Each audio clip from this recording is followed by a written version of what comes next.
Okay, so one thing, Gina, like, so a lot of people that I've been talking to have been mentioning mental health. Mhm. And part of the reason I thought you'd be a good guest is I know that I'm not really sure what you do, but I know you do work in mental health. Yeah. Do you think you could talk a little bit about, I don't know, like how people can sort of cope? And I don't know, like, it just seems like it's a really difficult time to just keep your head on straight. I know Stephanie and Megan and I have talked about this. Mhm. We just like every week, it's kind of like different emotions are filling us up. And I don't know if you can speak to that or. Well, I mean, there's so many things that I could say. I mean, first I want to say that, and I'm sure you've already talked about it, but like being like socially isolated from one another it really impacts our mental health, because we as humans we're social creatures. Like we are, we're tribal. We really sort of need to be in community for the most part. Some people are more on the introversion scale, and actually just to share a little bit, maintaining privacy. But like some of the clients I'm working with, they're a little bit more reclusive, and it's actually, this experience is not really affecting them as much.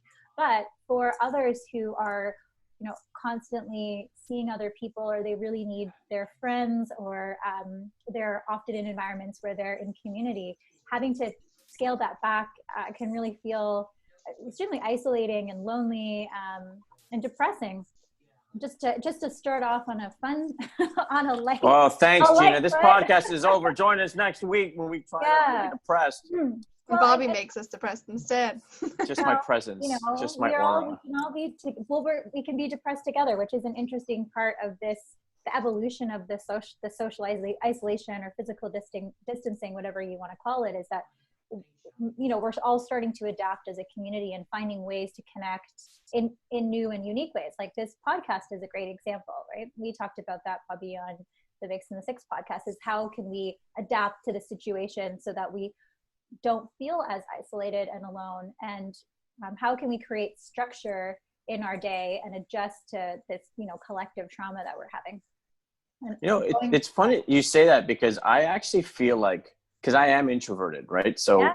I'm one of those people who I don't really miss going to house parties or whatever people do. I just miss kind of going to the gym and restaurants and stuff like that. But I'm actually okay, like socially, like I'm actually talking to people more because of all these podcasts and everything.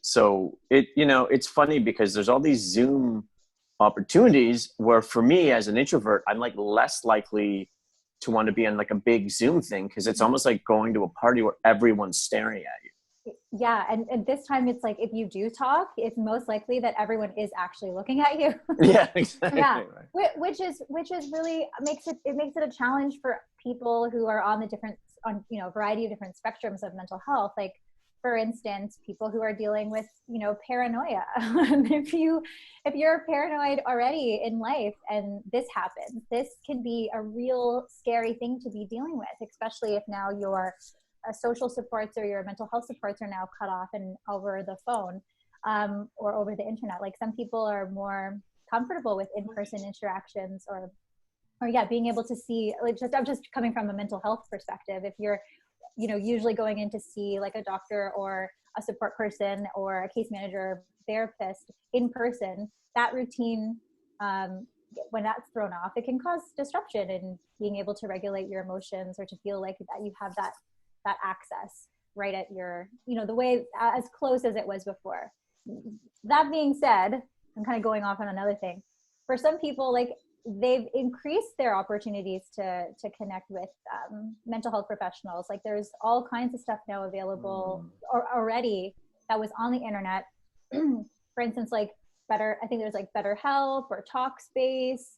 I know there's a place in Toronto there's all kinds of clinics like Shift Collab. They went from doing in-person mental health supports with therapists to now all virtual over Zoom.